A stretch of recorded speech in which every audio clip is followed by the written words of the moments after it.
Buenas tardes. Continuamos con nuestras jornadas de medicina que llamamos Lanzarote 2024, en homenaje al doctor Molina Orosa.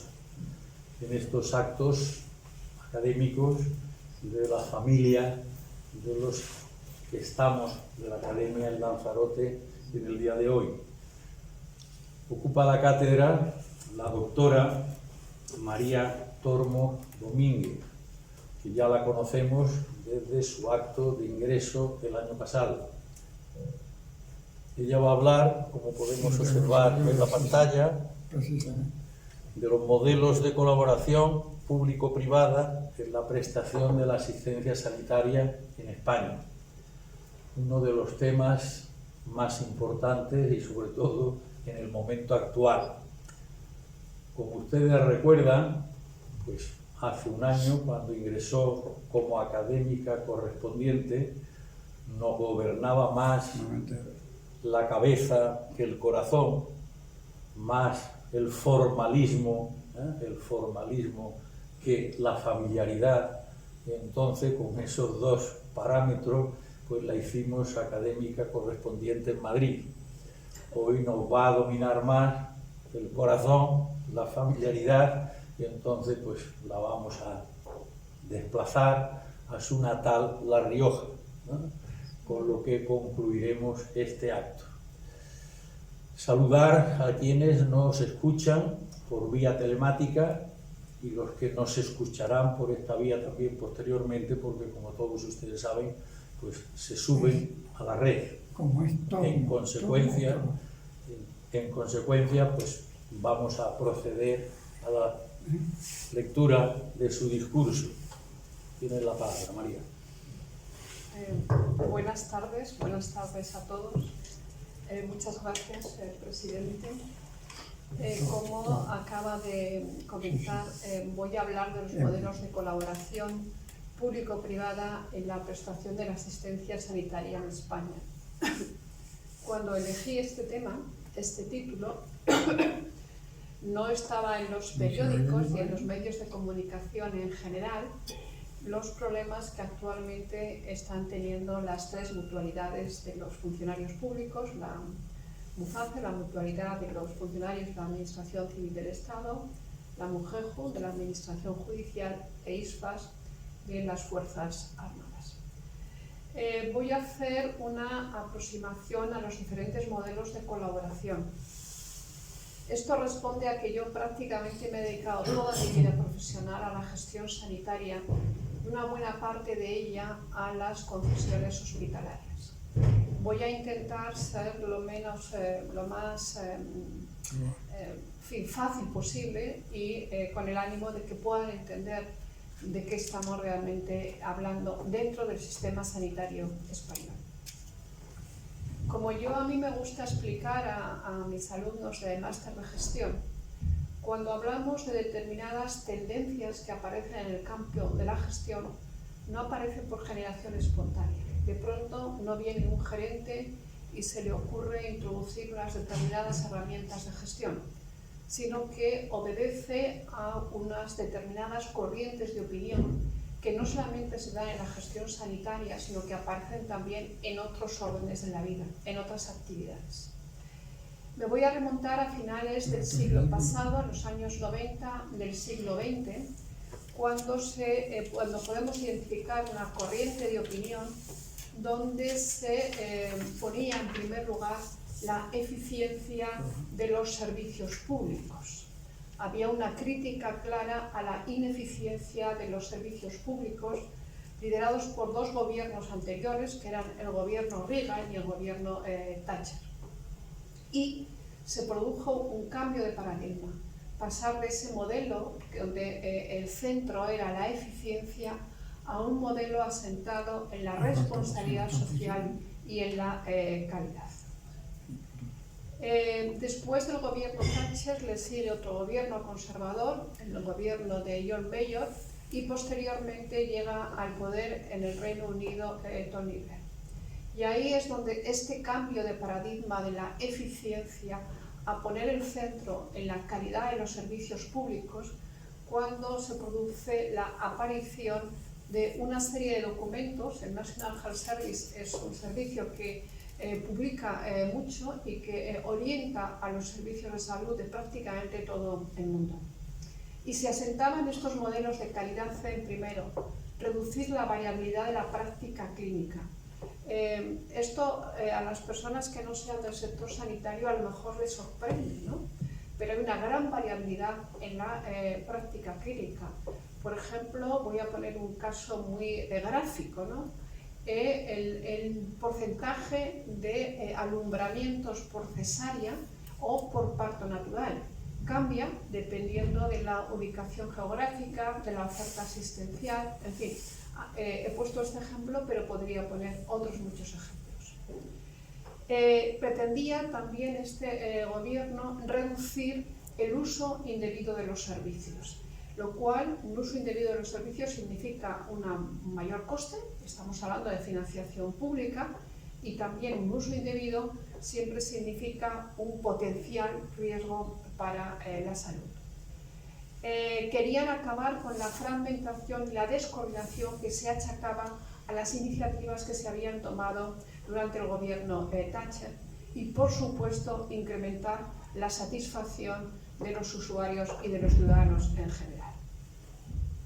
Pero al mismo tiempo que se produce este cambio de paradigma de la eficiencia a unos modelos asentados en la calidad, surge la gran pregunta que todavía podemos mantener en el tiempo: la sostenibilidad del sistema sanitario, que podemos incluso, yo no me atrevería, pero seguramente personas que me puedan estar escuchando de otros sectores de la actividad también podrán hablar de la sostenibilidad, pues, de estos sectores, ¿no?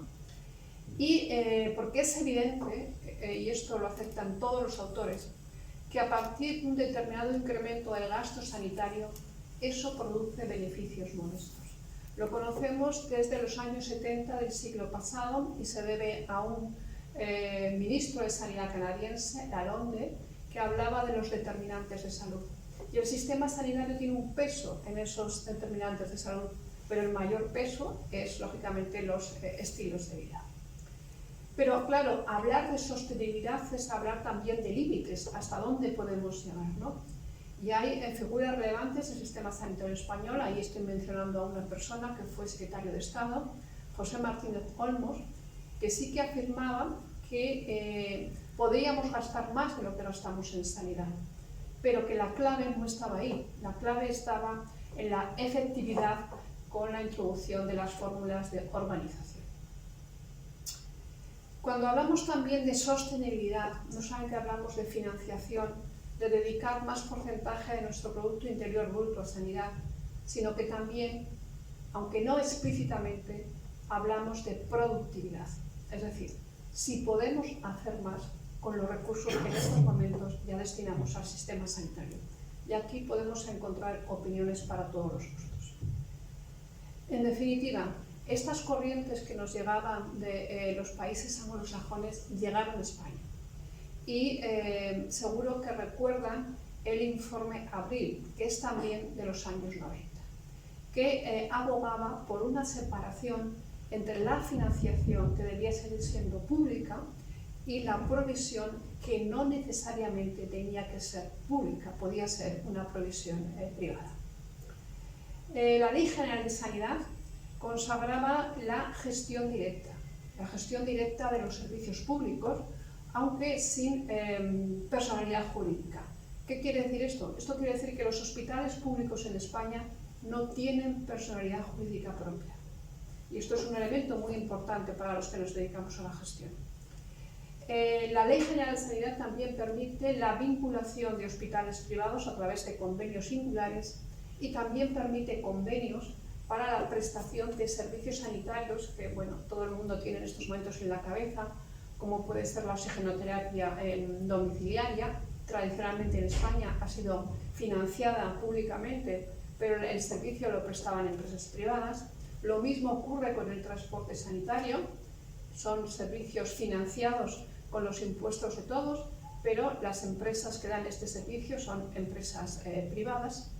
Y en este contexto general que estoy intentando recordar, se publica un Real Decreto Ley que posteriormente se convierte en ley, que es la Ley 15 de 1997, que consagra cualquier entidad de naturaleza o titularidad pública admitida en derecho.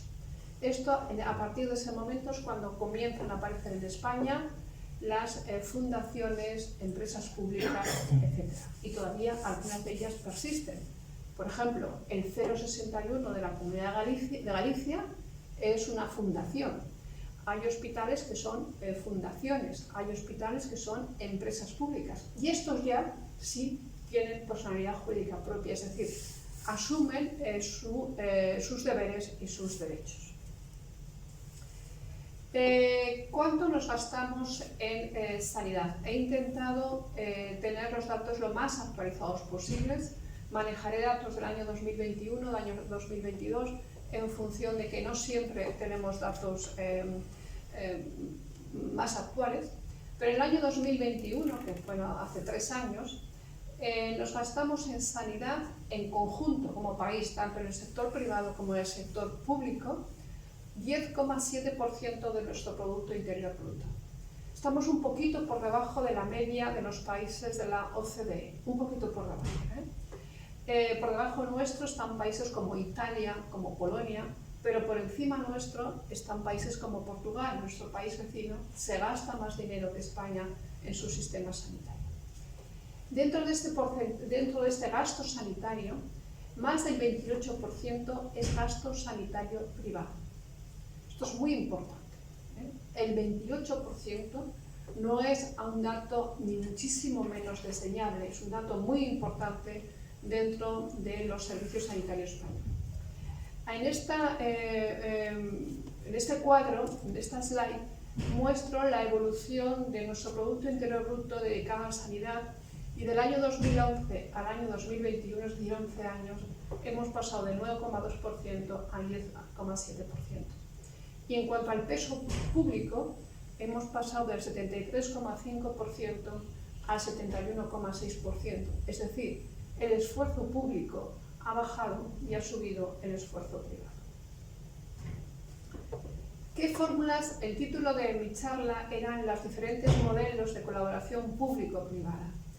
Y Sánchez Caro, un jurista de reconocido prestigio del sector sanitario español, distingue las fórmulas de gestión directa de las fórmulas de gestión indirecta.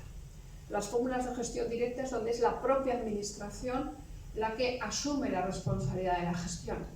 Y hay diferentes modelos, como he dicho antes, la gestión directa por parte de la administración de forma indiferenciada, es decir, la gestión a través de la administración, pero con un ente intermedio que es el hospital, que vuelvo a decir que los hospitales públicos españoles no tienen personalidad jurídica propia, a través de un servicio público personificado, menos, y o bien sociedades donde mayoritariamente el capital pertenece a la administración pública. Pero es también gestión directa las fundaciones y es también gestión directa los contratos de gestión. Los contratos de gestión se introducen en España, aquellos que trabajan en los hospitales, es un término muy conocido, se introducen también en España en los años 90. Y como he dicho al principio, no aparecen por generación espontánea y no es la sanidad y los hospitales el primer ente donde aparece. Aparecen, por ejemplo, en Minas, en León, Radio Televisión Española también tuvo un contrato de gestión, la Renfe tuvo también un contrato programa, un contrato de gestión. Son fórmulas, por tanto, que no son propias del sector sanitario, pero que antes o después siempre acaban llegando.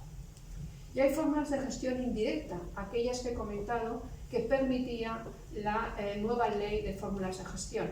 Y aquí tenemos las concesiones y también el concierto. El concierto, por cierto, que no viene avalado por esta nueva ley de fórmulas de gestión, sino que ya estaba recogido en la ley de contratos del sector público. Vamos a pasar, por tanto, ya a definir las características de las diferentes fórmulas de gestión. Y empezaré con los conciertos. Los conciertos es, como he dicho antes, prestar un servicio que aparece recogido dentro del catálogo de prestaciones del Sistema Nacional de Salud lo presta una empresa privada, pero con fondos públicos. En el año 2022, estos sí que son datos de hace solo 2 años, en conciertos en España nos hemos gastado más de 9.500 millones de euros. Es una cantidad también nada desdeñable, que significa el 0,71% de nuestro Producto Interior Bruto. Lógicamente, el mayor porcentaje de gasto en conciertos lo hacen las comunidades autónomas porque tienen transferidas la sanidad. ¿Qué tipos de conciertos hay? Pues tenemos los conciertos sustitutorios o singulares, donde a un hospital privado se le asigna una determinada población y a esa población le prestará la asistencia, bueno, pues como cualquier hospital. El ejemplo quizá más claro para poder entender qué es un hospital sustitutorio o un hospital singular es la Fundación Jiménez Díaz de la Comunidad de Madrid, que está gestionada por el Grupo Quirón. Hay conciertos para prestaciones sanitarias que he comentado antes, como puede ser la oxigenoterapia domiciliaria, como puede ser el transporte sanitario, como pueden ser los centros de diálisis, el transporte sanitario. Todos esos tipos de conciertos son conciertos financiados con fondos públicos, pero gestionados por empresas privadas. Y después es también muy habitual, y es desde hace muchísimos años, los conciertos, a nadie se le oculta, pues para realizar intervenciones quirúrgicas, para diferentes procedimientos diagnósticos. Bueno, pues hay un volumen de pacientes en lista de espera y se concierta con hospitales privados la realización de estos procesos, bien terapéuticos, bien diagnósticos. En definitiva, el porcentaje del Producto Interior Bruto que España dedica a la sanidad, el gasto privado es más de un 3% de ese Producto Interior Bruto, no es desdeñable un 3% del Producto Interior Bruto de un país, y el gasto público es un 7,69%. Si esto lo desglosamos en el capítulo de conciertos, vemos que más de 7.000 millones de euros se gastan las comunidades autónomas en conciertos sanitarios. Y 1.500 son el gasto de las mutualidades, datos del año 2021. En definitiva, del gasto sanitario español, datos del 2022, gasto consolidado, más del 10% se gasta en conciertos. ¿Y esto qué significa dentro de la oferta privada del país? Pues significa 4.465 millones. Estos son el gasto en los hospitales privados del país. Como he comentado antes, el 63% de los hospitales privados españoles tienen conciertos, con lo cual quiere decir que es una actividad muy importante para el día a día de un porcentaje de hospitales privados, sobre todo en ciudades pequeñas. ¿Dónde se concentra el mayor volumen de conciertos de carácter hospitalario? Pues lógicamente esto hay que leerlo con el tamaño de la comunidad autónoma. Donde más conciertos se gestionan es en Cataluña, y ha sido tradicionalmente el sistema sanitario catalán ha tenido conciertos con hospitales privados o con hospitales de mutuas o de otras entidades. La segunda comunidad autónoma es Madrid, y la tercera comunidad autónoma con un mayor volumen de conciertos es la comunidad en la que nos acogen, que es la comunidad canaria. Hay algunas comunidades autónomas que no tienen conciertos, los menos, por ejemplo Navarra no tiene conciertos, pero en general todas las comunidades recurren a esta fórmula de gestión. Pero la provisión privada de servicios sanitarios no solo es gasto y no solo es porcentaje de Producto Interior Bruto, es empleo. Es empleo. La sanidad privada en España emplea a casi 300.000 personas, de las cuales más de 67.000 son médicos, más de 73.000 son enfermeras y el resto, lógicamente, de otras profesiones sanitarias o no sanitarias. con dedicación exclusiva y sin dedicación exclusiva. Pero esto, que es empleo en el sector privado, es sostenibilidad y paz social en el sector público. Lo que estoy intentando dar es una visión global de lo que significa la gestión sanitaria. No podemos entenderla solo como una parcela. Pero no solamente es gasto, no solamente es empleo, sino, como ya nos recordaban al principio los documentos ingleses, hay que medir también la satisfacción de los usuarios y también la satisfacción de los trabajadores. Esta slide refleja la satisfacción de los usuarios españoles. Y son datos al año 2023. Y fíjense el descenso que se ha producido en España en la satisfacción de la población en su sistema sanitario. Se ha mantenido la satisfacción en las urgencias y se ha mantenido en el ingreso hospitalario. Es decir, cuando ya has accedido, la gente está satisfecha con los servicios que recibe. El problema es antes de acceder. Y vean el descenso tan importante que se ha producido en la satisfacción en atención primaria. No se ven los slides. ¿Perdón? No se ven los slides. ¿No se ven? Ni uno. Ay, Perdón. yo los estoy pasando y pensaba que se veían. Pero pues se va entendiendo bien. ¿Se entiende? ¿Se entiende? Son cifras de una magnitud importante. Dejamos ya de lado la primera figura de colaboración público-privada, que es el concierto, y pasamos a la segunda fórmula de colaboración, que es el concierto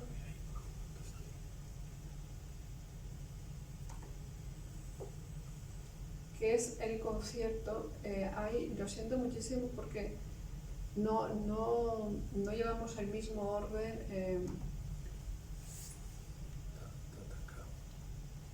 Ahora no funciona. No funciona, lo siento muchísimo. Que prescinda de la imagen. Bueno, la siguiente fórmula que yo quería comentar es los conciertos con las mutualidades que comentaba al principio de la charla. MUFACE, que es la mutualidad de los funcionarios de la Administración Civil del Estado, MUGEJO, que es la Mutualidad General Judicial, e ISFAS, que son los cuerpos y fuerzas de seguridad del Estado. Bueno, pues en estas tres mutualidades, en estos momentos, datos del 2023, hay casi 1.700.000 personas bajo miembros de estas mutualidades que están aseguradas privadamente. El funcionario, cualquier miembro de estas tres mutualidades, paga la cuota correspondiente de pago a su mutualidad y puede elegir entre recibir asistencia sanitaria pública a través del Sistema Nacional de Salud, a través del servicio regional de la ciudad en la que viva, la comunidad autónoma en la que resida, o puede elegir recibir asistencia sanitaria a través de una aseguradora. Y la Administración convoca estos conciertos pues cada cierto tiempo. La Administración paga a la aseguradora una determinada cantidad per cápita en función de la edad de los mutualistas que hayan elegido esa aseguradora. La diferencia de coste, el ahorro que se produce entre lo que cuesta per cápita al Sistema Nacional de Salud y lo que paga la Administración por un mutualista es de casi 40% de diferencia. En el año 2022 el volumen total de primas ascendió a más de 1.700 millones de euros, es decir, estamos hablando otra vez de cifras realmente importantes, con una tasa de crecimiento medio en los últimos 5 años de un 2,61%, por debajo de los incrementos del IPC. Y lo que denominamos la siniestralidad, es decir, el gasto que un mutualista puede generar, está por encima del 100% de la prima que la Administración abona a la aseguradora.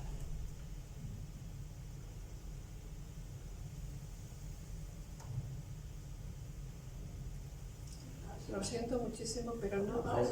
Sí, pero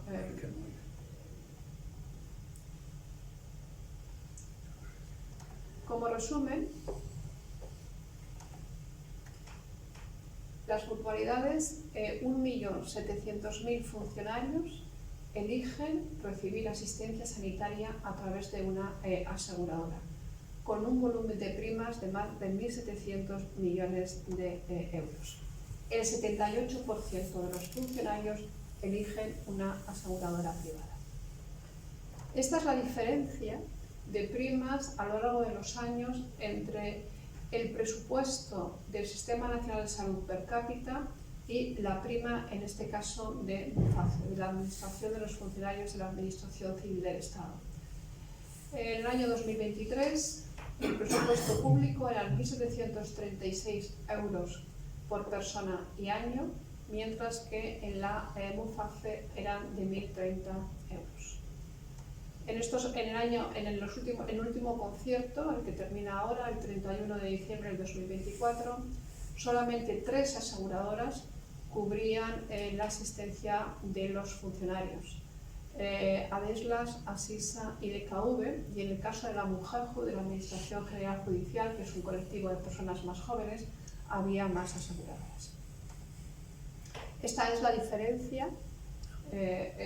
Lo siento muchísimo, pero no sé realmente qué está pasando. Esta es la diferencia entre es la tabla con las primas según los tramos etarios. Lógicamente, la prima mayor es en los tramos etarios de mayor edad. Da fuerte, pero no es cuestión de dar fuerte. Esta la voy a pasar porque es redundante. Bueno, pues el sistema sanitario, lo siento muchísimo porque no sé qué es lo que está pasando entre lo que yo estoy viendo en pantalla y lo que se está viendo en... No sé si alguien de la organización me puede ayudar, porque realmente es muy difícil explicarlo así, Pero en líneas generales podemos decir que es un sistema que está infrafinanciado. Ya he comentado la diferencia entre el gasto per cápita en el Sistema Nacional de Salud y el gasto y la prima que la Administración paga por cada uno de sus asegurados a las aseguradoras. No hay por qué negarlo, un cuestionamiento político. No todos los partidos políticos están de acuerdo con este modelo. Hay serios condicionantes, y es que las coberturas, las prestaciones que se exigen en los conciertos de las 3 mutualidades son superiores a las prestaciones que se exigen en el Sistema Nacional de Salud. Por ejemplo, sesiones de podología, de psicoterapia, habitación individual, hospitalaria. O sea, aparecen unos requisitos superiores a aquellos a los que tienen en estos momentos una persona que esté dentro del Sistema Nacional de Salud. Hay una diferencia también importante, y es que no existe el control de la atención primaria. En el modelo de colaboración público-privada que significan estas 3 mutualidades, el asegurado elige directamente y accede directamente a cualquier especialidad. Esto no se da en el Sistema Nacional de Salud, donde inevitablemente hay que ir al centro de salud, a tu médico de familia, y él gestiona si tiene que haber o no una derivación a un especialista. En general, el sistema de las 3 mutualidades no tiene listas de espera, y sí que es cierto que el concierto obliga a una oferta desproporcionada, porque obliga a una oferta en función de las características, de las dimensiones de las ciudades, de las comunidades autónomas, con independencia del número de funcionarios que vivan en esas comunidades autónomas y que hayan elegido la aseguradora, lo cual genera unos conflictos, una oferta desproporcionada. Estos son condicionantes, pero la situación actual, hay un cuestionamiento político, es una noticia en los periódicos, un día sí, un día no, ahora mismo, porque el concierto para los próximos 2 años no sabemos qué va a ocurrir. Hubo una primera convocatoria, y a esa convocatoria no concurrió ninguna aseguradora. En estos momentos lo que ha hecho la Administración es solicitar a las aseguradoras una estimación de qué prima considerarían estas aseguradoras que sería factible para continuar con el servicio.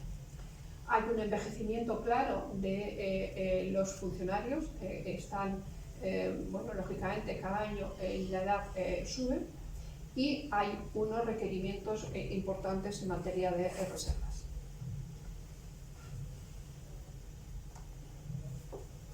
Les voy a dar un momento a la espalda porque quiero ver si realmente pasa o no pasa. Bueno, esto es lo que comenta. Y el tercer modelo que quiero comentar es el modelo de las concesiones hospitalarias, que una vez más no nace en el sector sanitario, ¿no? En este foro a nadie se le oculta concesiones en el sector de autopistas, por ejemplo, concesiones en la gestión de parques naturales, por ejemplo, no solamente en España, sino en todas partes del mundo, ¿no? En España hemos tenido dos grandes modelos de concesiones, el que llamábamos PFI y el PPP. ¿Qué es el PFI? Pues el PFI es una concesión para la construcción del hospital y para la gestión de los servicios no sanitarios. Por ejemplo, mantenimiento. Es muy importante la concesión de los servicios de mantenimiento para aquellos que hayan construido el hospital. Y hay un tercer eslabón dentro de los que llamamos PFI, que es la alta tecnología. De este modelo de PFI tenemos ejemplos en España. Y el segundo escalón de las concesiones es lo que llamamos modelo de bata blanca, que son los PPP, que significa la concesión de la gestión del hospital con el riesgo de la asistencia sanitaria. Que es ahí donde está el meollo de la cuestión, porque la construcción y equipamiento de un hospital tiene un coste similar a un año de funcionamiento de un hospital. Donde está el meollo de la cuestión de la gestión sanitaria es en la gestión ordinaria, en el día a día, no está en la construcción de un hospital. La construcción de un hospital, la decisión se tomaba de generar esta concesión de PFI porque no computaba deuda. Era una concesión y en ese momento no computaba la deuda de levantar el hospital. Y tenemos ejemplos en España de los dos modelos.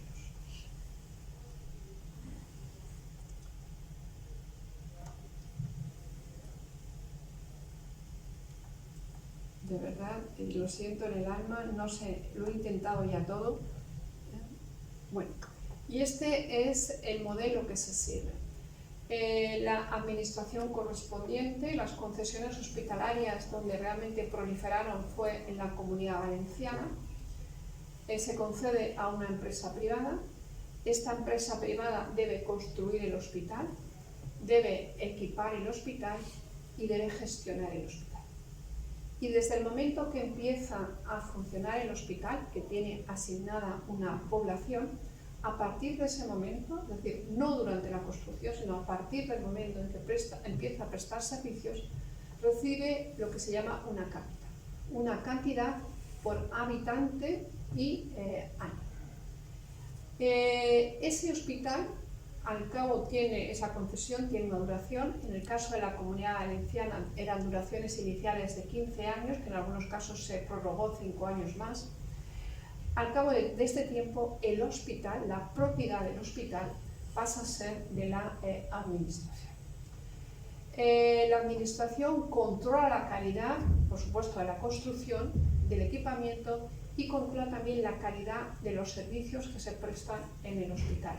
De hecho, en la Comunidad Valenciana existía la figura del concesionario, que era un alto funcionario de la administración que trabajaba dentro del propio hospital, bueno, pues para controlar el funcionamiento. Primero las concesiones aparecieron en España en la Comunidad Valenciana y después se extendió este modelo a la Comunidad de Madrid, con una introducción más desigual, pero en estos momentos en la Comunidad de Madrid también tenemos concesiones. Por ejemplo, el Hospital de Torrejón es un hospital gestionado bajo este modelo de concesión.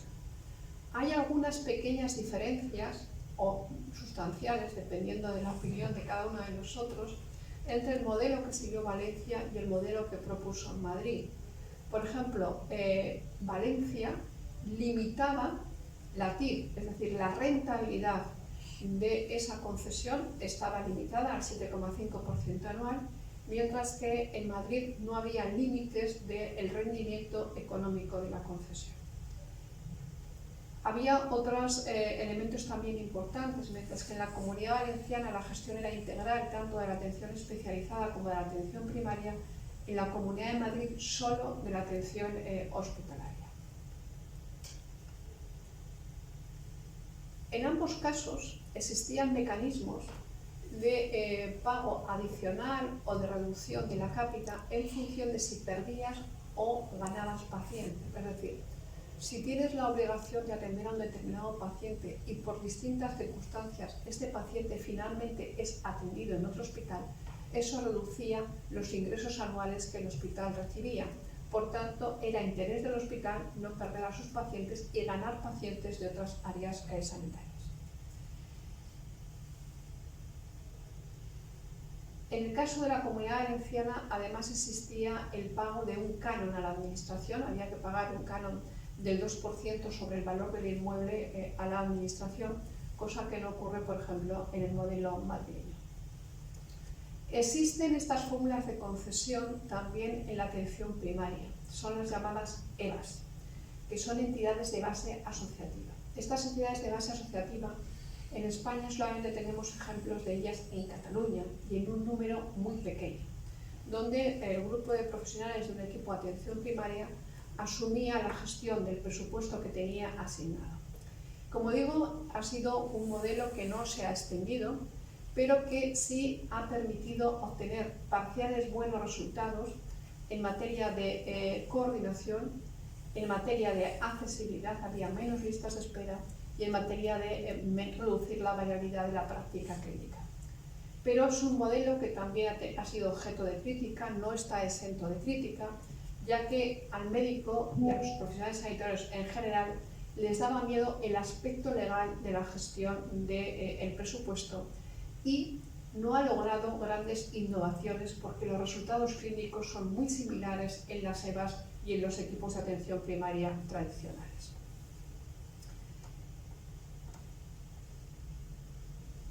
Pero tiene también elementos positivos. Y uno de los elementos positivos es la mayor implicación de todos los profesionales en el funcionamiento del centro. Tiene menores derivaciones innecesarias, bien de carácter diagnóstico o derivaciones a los hospitales. Produjo y está descensos en el gasto farmacéutico y también cierto nivel de reducción en las listas de espera. En definitiva, las concesiones hospitalarias responden a diferentes planteamientos conceptuales a pesar de tener origen en comunidades gobernadas por partidos de la misma ideología. El planteamiento inicial, como he dicho, de los PFI, que son concesiones para la construcción del hospital, el equipamiento del hospital y la gestión de los servicios no sanitarios, iba dirigido básicamente a limitar la inversión para reducir los compromisos de deuda pública. Pero evolucionaron de esa idea inicial a la gestión de la asistencia sanitaria, que es, como he dicho antes, donde está la dificultad de la gestión de la demanda. El modelo más completo se dio en la Comunidad Valenciana, estoy resumiendo, porque asumía toda la gestión, toda la atención, la hospitalaria y la atención primaria.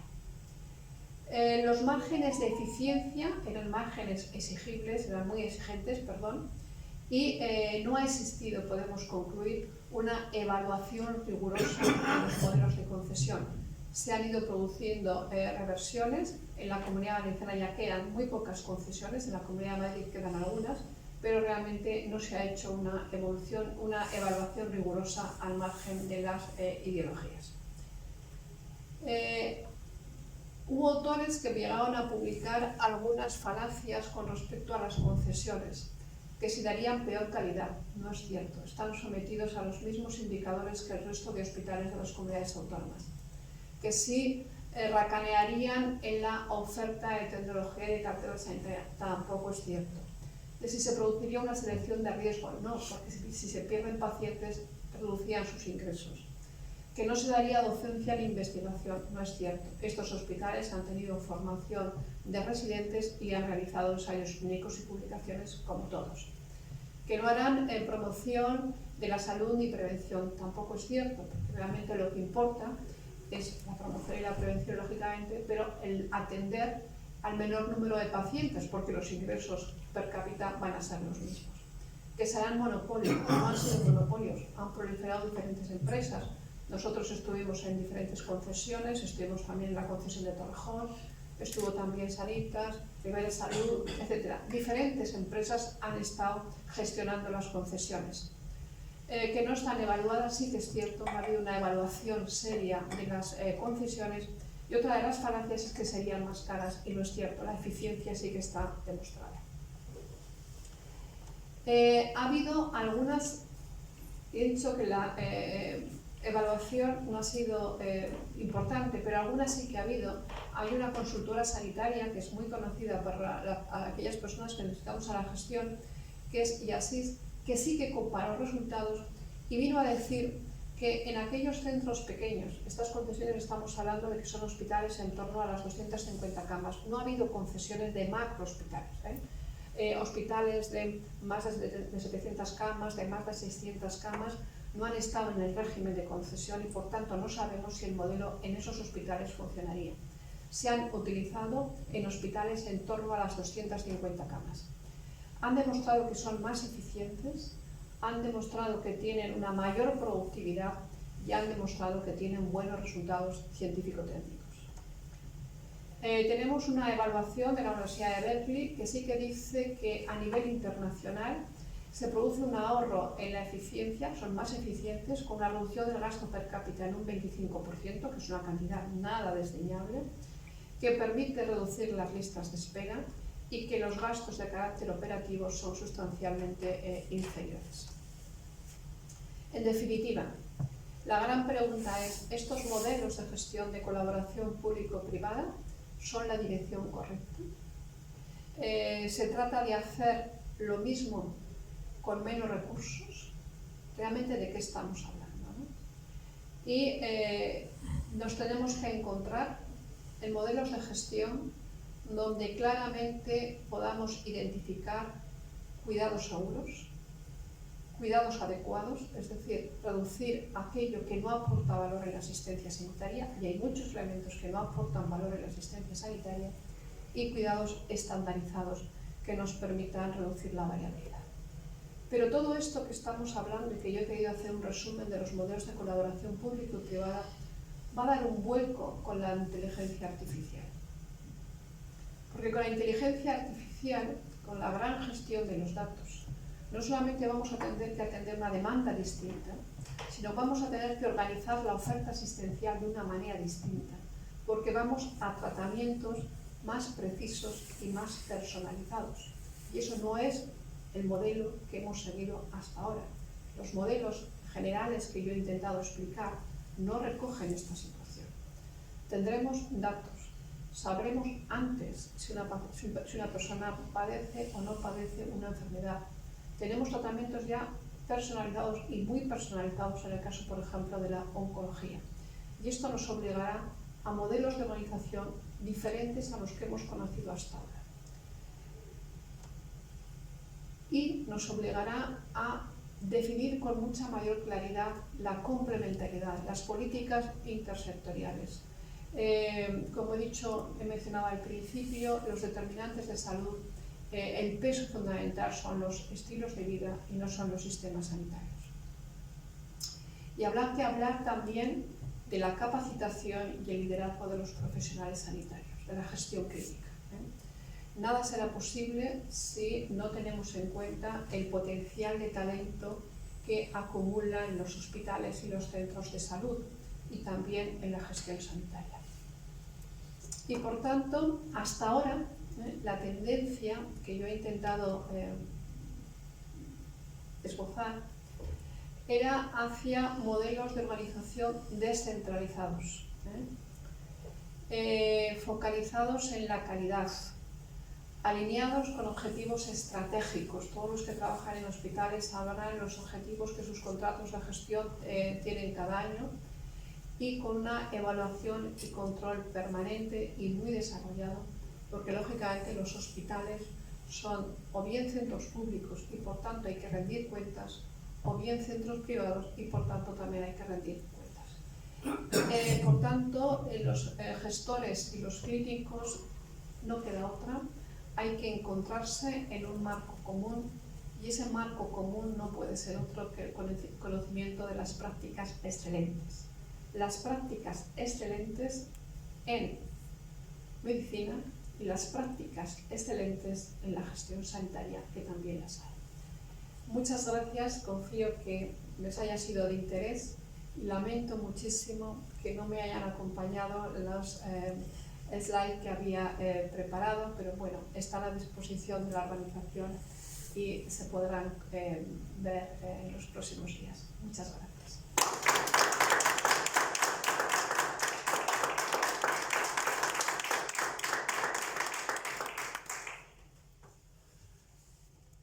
Hemos asistido a una conferencia, si queremos decirlo así, y solo así, verdaderamente extraordinaria, con un trabajo de preparación, de síntesis y de exhibición en unas diapositivas que desgraciadamente, y lamentamos, pues por las renovaciones técnicas de la sala, pues no ha sido posible que disfrutáramos de ellas. Nos ha ofrecido el que nos deja ese trabajo tan interesante y de tanta actualidad, ¿no?, que ha preparado para que podamos de alguna manera distribuirlo. Supongo que tendrá también muchas otras oportunidades de difundir la sabiduría que has concentrado en esta conferencia. Junto a la felicidad por esta actuación tan extraordinaria y tan bella y tan bien expuesta, pues hacer público obviamente nuestro lamento de no poderla haber disfrutado como tú te mereces, como has preparado y como lo hubiéramos deseado, ¿no? Bien, pues en la línea de lo que habíamos comentado al principio, pues queremos tener con... No, porque la hora es para que pueda, ¿no? Vamos entonces a proceder a concederle, como habíamos anunciado, su condición de académica correspondiente.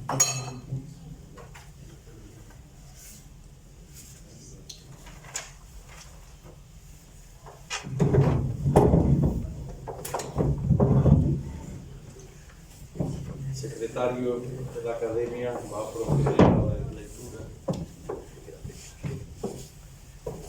La Academia de Ciencias, Ingenierías y Humanidades de Lanzarote, en reconocimiento de los relevantes méritos científicos, culturales y sanitarios que concurren en la doctora doña María Anunciación Tormo Domínguez, la integra entre sus miembros con la condición de académica correspondiente en La Rioja, en Arrecife de Lanzarote, el 10 de diciembre de 2024.